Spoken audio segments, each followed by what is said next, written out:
Assalamualaikum warahmatullahi wabarakatuh. Jadi kami di sini akan mempresentasikan tentang hasil observasi kami mengenai profesi data scientist. Berikut anggota kelompok kami. Yang pertama ada Erik Febriano, kemudian ada Firman Nazarudin, Naila Aulia Rahma, dan Karindra Raffi Linux. Next. Oke, pertama kita akan membahas tentang apa sih profesi data scientist itu. Jadi menurut informasi yang kami ambil dari situs decoding.com tahun 2024, data scientist atau pertama terlebih dahulu adalah data science-nya atau bidangnya, yaitu adalah bidang yang menggabungkan statistik, pemrograman, dan domain knowledge untuk mengekstraksi insight dari data. Kemudian untuk peran seorang data scientist mencakup berbagai tugas seperti pengumpulan data, pembersihan data, analisis data, dan interpretasi hasil analisis. Dengan berkembangnya teknologi dan data, peran data scientist semakin penting di berbagai industri. Nah, dari data yang kami ambil itu, di artikel tersebut memberikan panduan langkah demi langkah atau roadmap bagi pembaca yang ingin menjadi seorang data scientist yang kompeten. Next.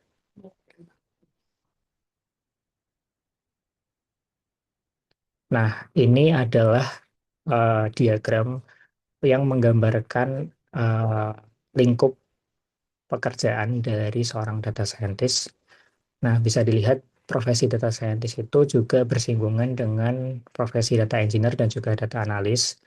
Namun, dari profesi data scientist ini lebih mengutamakan proses pemodelannya atau pembentukan model dari machine learning-nya. Seperti itu. Next.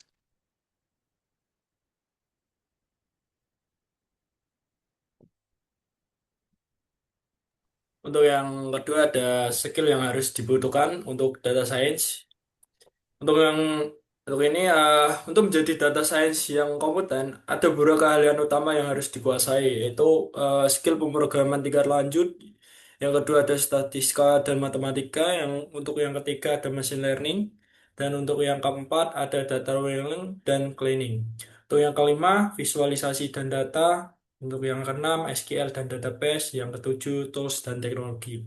Nah, tidak hanya skill teknis saja yang digunakan tapi ada juga soft skill. Di antaranya satu, komunikasi dan bisnis. Untuk yang kedua ada kerjasama tim. Dan ketiga ada problem solving.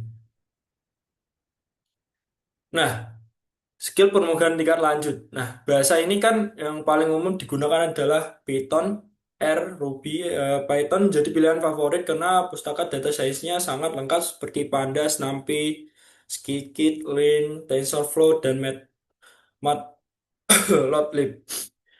Untuk yang kedua ada statistika dan matematika, pemahaman mendalam tentang statistik, probabilitas, regresi, dan aljabar linear. Sangat penting untuk menganalisis data dan membangun model. Nah, untuk yang ketiga ada machine learning, pengetahuan tentang supervised dan unsupervised learning, discussion trust, clustering, dan neural networks membantu dalam membuat prediksi akurat. Untuk yang keempat ada data wrangling dan cleaning. Nah, skill skill ini kan dalam ini kan membersihkan dan mengolah data adalah fondasi yang sangat penting. Nah, toolnya seperti Pandas, SQL ini sangat berguna dalam tahap ini. Nah, untuk ini ada visualisasi data, kemampuannya membuat grafik dan visualisasi interaktif menggunakan Matplotlib, Seaborn, Tableau, atau Power BI untuk menyampaikan insight dengan lebih efektif. Nah, untuk yang ketujuh ada SQL dan data. Nah, data science wajib memahami query SQL dan struktur database untuk mengambil data dari berbagai sistem manajemen basis data.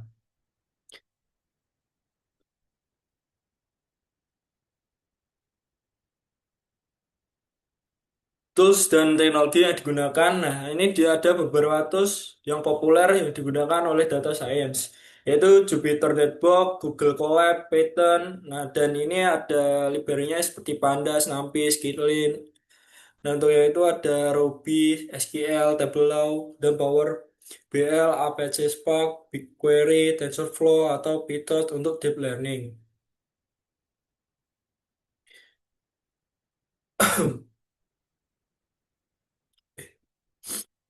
Ada soft skill di data science. Nah, komunikasi dan bisnis. Keterampilan analitik saja tidak cukup. Data science juga harus bisa memahami konteks bisnis dan mampu menjelaskan temuannya kepada pihak non-teknis.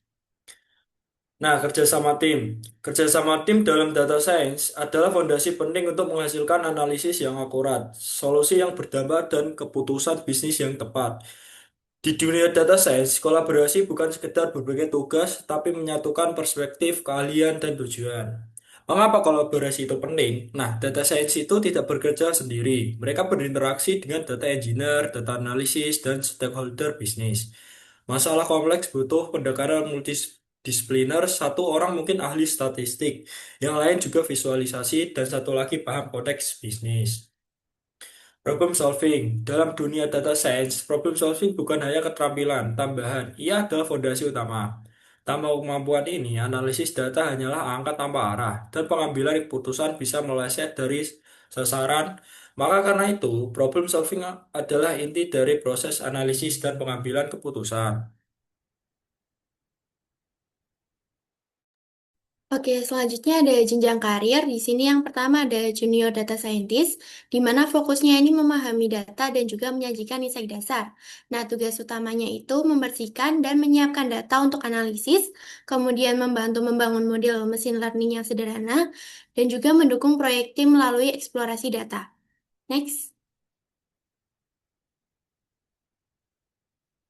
Kemudian yang kedua ada data scientist mid-level, di mana dia fokusnya ini mandiri dalam mengerjakan proyek dan juga membangun model prediktif yang kompleks.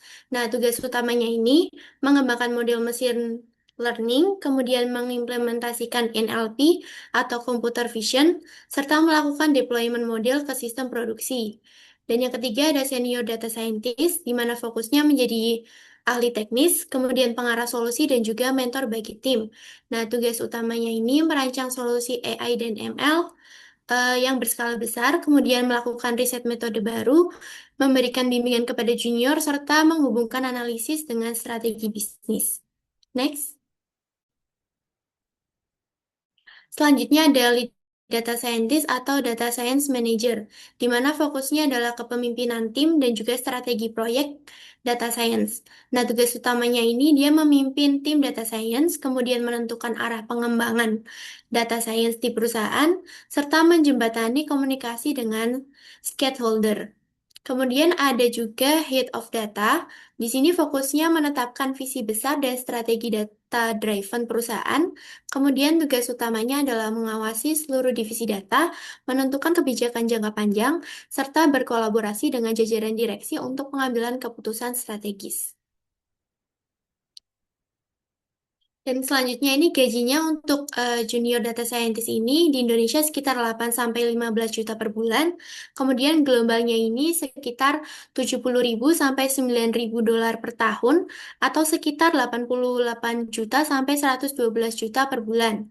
Kemudian untuk data scientist mid level di Indonesia sendiri sekitar 15 sampai 25 juta rupiah per bulan. Kemudian globalnya 90.000 sampai 120.000 dolar per tahun atau kurang lebih 112 sampai 150 juta per bulan. Kemudian untuk senior data scientist di Indonesia sekitar 25 sampai 40 juta per bulan dan globalnya 120.000 sampai 160.000 dolar per tahun. Nah, kurang lebih berarti 150 sampai 200 juta per bulan. Next. Kemudian untuk lead data science atau manager di Indonesia sekitar 40 sampai 70 juta per bulan dan di globalnya ini sekitar 150.000 sampai 200.000 dolar per tahun atau sekitar 188 sampai 250 juta per bulan. Dan yang terakhir untuk head of data ini di Indonesia sekitar 70 sampai 100 juta lebih per bulan dan untuk globalnya sekitar 200.000 dolar lebih per tahun atau kurang lebih lebih dari 250 juta per bulan. Nah, yang selanjutnya yaitu kita roadmap belajar data scientist. Apa aja sih yang dipelajari? Nah, untuk tahap pertama, fondasi dasar. Jadi pada tahap ini kita akan membangun fondasi dasar penting dalam data science, termasuk pemahaman matematika, statistik, serta dasar-dasar pemrograman dan database. Tahap ini cocok bagi kamu yang baru mulai memasuki dunia data science. Next.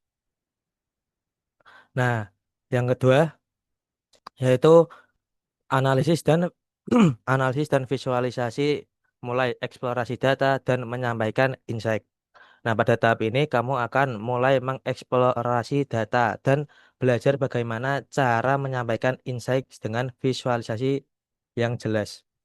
Yaitu yang pertama kita belajar exploratory data analysis, yaitu kita menganalisis distribusi data menggunakan histogram, box plot, dan korelasi antar variabel.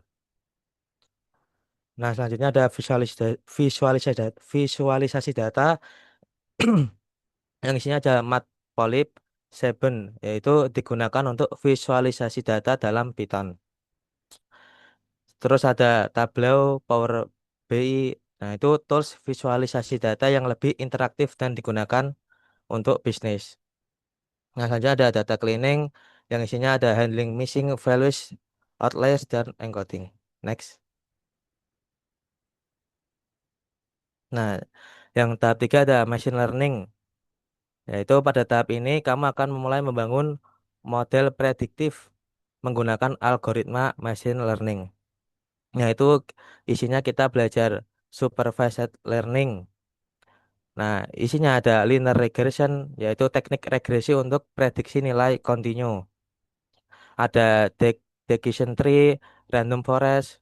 Selanjutnya ada unsur unsupervised learning.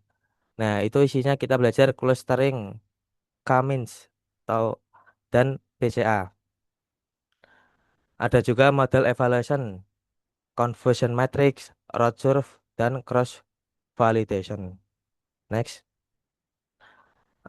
Keempat, deep learning dan big data. Nah, tahap ini mengarah pada penggunaan teknik dan alat untuk proyek skala besar dan kompleks. Nah, di dalamnya ada deep learning, yaitu kita belajar neural networks, CNN, RNN, atau di dalamnya ada model-model yang digunakan untuk pemrosesan data kompleks seperti gambar.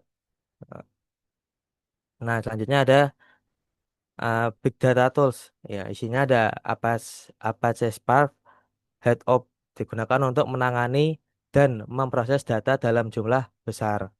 Next. Nah, pada tahap 5 atau tahap terakhir, yaitu portofolio dan karir.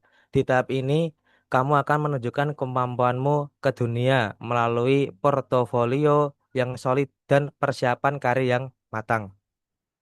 Nah, di dalamnya kita belajar membangun portofolio, membuat proyek nyata di platform seperti Kaggle, GitHub, atau Driven Data yang bisa menunjukkan kemampuan analisis data dan pembuatan model.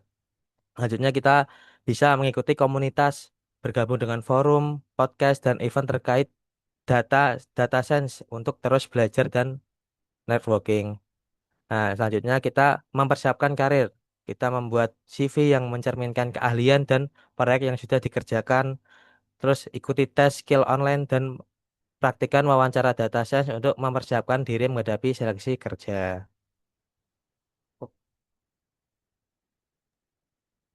Baik, sekian presentasi dari kelompok kami. Terima kasih atas perhatiannya. Wassalamualaikum warahmatullahi wabarakatuh. Waalaikumsalam warahmatullahi wabarakatuh.